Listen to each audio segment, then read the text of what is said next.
జిల్లా డిండి మండలం తవక్లాపూర్కు చెందిన ఆంజనేయులు ఉద్యోగ నోటిఫికేషన్లు రాక ఈ ప్రభుత్వం వస్తే 2 లక్షల ఉద్యోగ నోటిఫికేషన్లని చెప్పి ఈ ప్రభుత్వం మాటలు నమ్మి మేమందరము కాంగ్రెస్ ప్రభుత్వానికి అధికారంలోకి తీసుకొస్తే ఈ ప్రభుత్వము కనీసము చీమ కుట్టినట్టు కూడా లేకుండా సోయి లేకుండా పోయింది.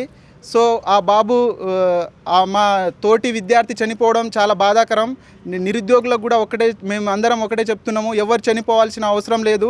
ఫైట్ చేసి ప్రభుత్వం మెడలు వంచి ఉద్యోగ నోటిఫికేషన్లను సాధించుకుందామని నేను తెలియజేస్తున్నా. ఎందుకంటే ఒక వ్యక్తి ప్రాణము తల్లిదండ్రులకు ఎనలేని బాధ. ఇన్ని రోజులు కష్టపడి చదివింది అందరం కలిసికట్టుగా నోటిఫికేషన్లను పోరాటం చేసి సాధించుకొని జాబులు కొట్టుకుందామని తెలియజేస్తున్నా.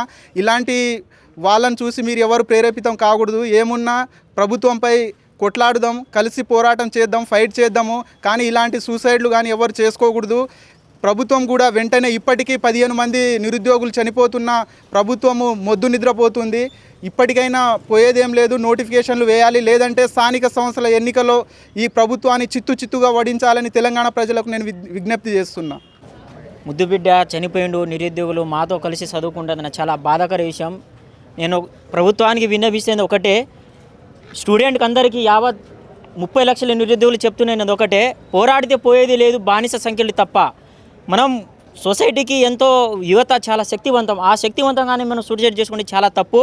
తక్షణమే సీఎం రేవంత్ గారు దీనికి స్పందించి ఆ కుటుంబాన్ని ఆదుకోవాలని, ఆ ఇంటికి ఒక ఉద్యోగం ఇవ్వాలని నేను కోరుకుంటున్నాను. ఎందుకంటే కోటి నజరాన్ని కూడా ప్రకటించాలని నేను నిరుద్యోగుల తరపున, సిటీ సెంటర్ లైబ్రరీ తరపున, మేము నిరుద్యోగుల జేఏసీ తరపున మేము పోరాడుతూ విన్నవిస్తున్నాం.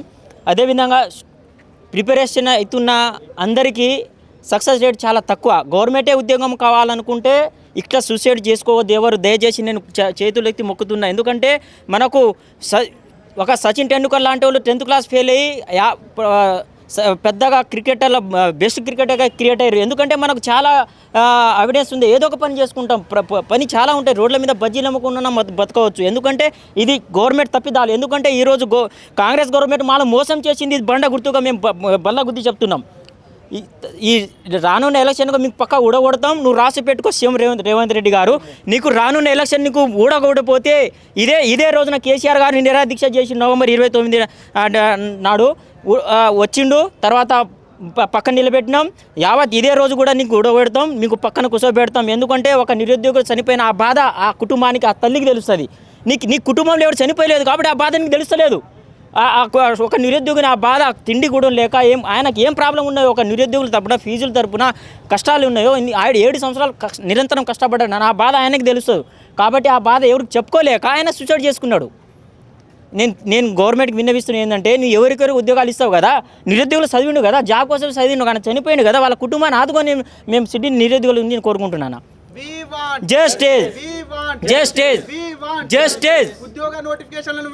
విడుదల చేయాలి.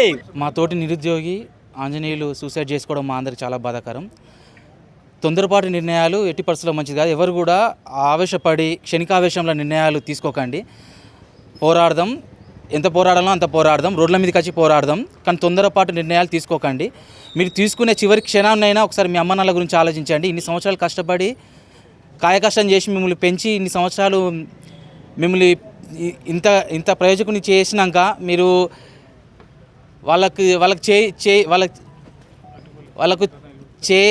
చేయుతకు వచ్చే సమయంలో మీరు అట్లా వాళ్ళకు దూరం అవ్వడు చాలా తప్పు. మీరు అది ఎట్టి పరిస్థితుల్లో మంచిది కాదు, అది చాలా తప్పు నిర్ణయం. మనం చదువుకున్న వాళ్ళం, విజ్ఞానులం. అలాంటి ఆలోచనలు, అలాంటి ఆవేశంతో ఏవి చేయకండి. కష్టపడదాం, మళ్ళీ పోరాడదాం, అందరం రోడ్ల మీదకి వద్దాం. ఏమన్నా చెప్పడం జరిగిందా అంటే, నేను ఇట్లా ఉద్యోగ నోటిఫికేషన్ ఇవ్వకపోతేనే ఇట్లా చేసుకుంటున్నా అని చెప్పడం ఏమన్నా జరిగింది? మాకు న్యూస్ ప్రకారం ఏముందంటే సార్, అది ఉద్యోగాలు రాక 7 years నుంచి ఆల్రెడీ ప్రిపరేషన్ అవ్వుకుంటూ ఉన్నాడు. ఆ ప్రెషరు తట్టుకోలేక సూసైడ్ చేసుకుంటూ, డిప్రెషన్ వల్ల సూసైడ్ చేసుకుంటూ, ఎకనామికల్ ఆర్థిక పరిస్థితులు కూడా అతనికి ఉన్నాయి. అందుకని రోజు ఇంకా చదువుకుంటా ఫీజులు గట్ట, హాస్టల్ ఫీజు కట్టుకోవడానికి అదే ఇబ్బందులు అయి ఉండొచ్చు. మాకు కూడా అంటే మా తోటి నిరుద్యోగం కాబట్టి మేము నివాళులర్పించడానికి వచ్చాం. అంటే ఎవరు చెప్పారు? మాకు న్యూస్ చూసి మేము నివాళులర్పిద్దామని వచ్చామండి. న్యూస్లో ఎలాగో అబద్ధం చెప్పారు, ఎలాగో ఫ్రెండ్స్ కూడా ఉన్నారు. ఇంకా ఇందులో ఉన్న అబ్బాయిల వాళ్ళ ఫ్రెండ్స్, వాళ్ళకి కామన్ ఫ్రెండ్స్ ఉన్నారంట, వాళ్ళకి చెప్తే మేము నివాళులర్పిద్దామని వచ్చాము. ఏదేమైనా నేను చెప్పేది ఏంటంటే తొందరపాటు నిర్ణయాలు, క్షణికావేశ నిర్ణయాలు ఎట్టి పరిస్థితుల్లో తీసుకోకండి. ఇన్ని సంవత్సరాలు మీ అమ్మనాన్నలు కష్టపడి పెంచి పోషించింది మీరు చనిపోవడానికి కాదు.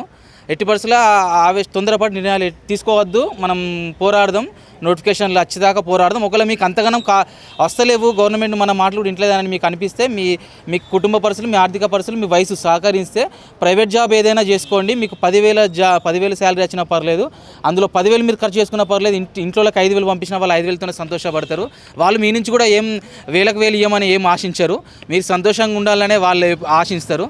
సో తొందరపాటు నిర్ణయాలు ఎట్టి పరిస్థితుల్లో తీసుకోవద్దు అని ప్రతి నిరుద్యోగి నా మనవి. ప్రభుత్వానికి ఏం చెప్పదలుచుకున్నారు? సంవత్సరానికి 2 లక్షల ఉద్యోగాలు ఇస్తా అని చెప్పడం కూడా చూస్తున్నాను. కానీ ఇంతవరకు ఉద్యోగాలు అనేది కూడా ఇవ్వలేదు. ఇంతకుముందు నా ప్రభుత్వం చేసిన ఉద్యోగాలకి వాళ్ళు మళ్ళీ నియామక పత్రాలు ఇచ్చారు కదా, మరి ఎట్లా చెప్దాం అనుకుంటున్నారు? మరి మీ తోటి నిరుద్యోగి కూడా చనిపోవడం కూడా చూస్తూనే ఉన్నాం, ఎట్లా చెప్తారు మరి? ప్రభుత్వాలకు కూడా మేము చాలా రిప్రజెంటేషన్లు ఇస్తున్నాం సార్, ధర్నాలు కూడా చేస్తున్నాం, ధర్నా చౌక్లో కూడా మీటింగ్స్ పెడుతున్నాం. ఇంతవరకు అయితే ఏం మరి రెస్పాండ్ ఉండలేదు. వాళ్ళ కాంచి కూడా వాళ్ళు ఎందుకు ఇస్తలేరో మాకు కూడా క్లారిటీగా అర్థమవుతలేదు. ఇస్తామని చెప్తున్నారు, ప్రస్తుతం అదే చెప్తున్నారు. ఇస్తారన్న మేము ఆశతో మేము వెయిట్ చేస్తున్నాం.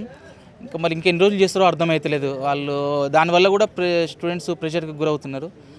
గురి అవ్వద్దని చెప్తున్నాను నేను. ఫైనల్గా స్టూడెంట్స్ చెప్పేది అయితే డిప్రెషన్లకి ప్రెషర్కి గురవ్వకండి. మీకు డిప్రెషన్కి ప్రెషర్ గురైతే ఏదైనా సినిమాకి వెళ్ళండి, ఫిలిం చూడండి, మీ ఫ్రెండ్స్తో మాట్లాడండి. రోజు చదివిపోయినా పర్లేదు, రోజులో 2-3 గంటలు ఫోన్ మాట్లాడినా పర్లేదు. మీ ఫ్రెండ్స్తో మీరు ఎవరితోనైతే మాట్లాడితే మీ మనసు నిమ్మలం అనిపిస్తే వాళ్ళతో ఒక 2-3 గంటలైనా మాట్లాడండి. 2-3 గంటలు టైం కేటాయించి సినిమాకైనా వెళ్ళండి. ఒక రోజు వేస్ట్ చేసుకున్నా పర్లేదు, కానీ రిలాక్స్గా ఉండండి. ఈ ఇబ్బంది కనిపిస్తే మీ ఇంటికి వెళ్ళి మీ అమ్మానాలతో ఉండండి. ఒక 2-3 రోజులు ఉంటే వాళ్ళని మీ కళ్ళతో చూసినా వాళ్ళని చూసినా మీకు ఆలోచనలు రావు. మీకు అలాంటి ఆలోచనలు వచ్చిన రోజైనా వెంటనే బ్యాగ్ వేసుకొని ఇంటికి వెళ్ళండి, ఇంటికాడ ఉండండి ఒక 2-3 రోజులు. మీరు రిలాక్స్ అయినాకనే మళ్ళీ రిటర్న్ వచ్చేసి హైదరాబాద్కి వచ్చి చదువుకోండి.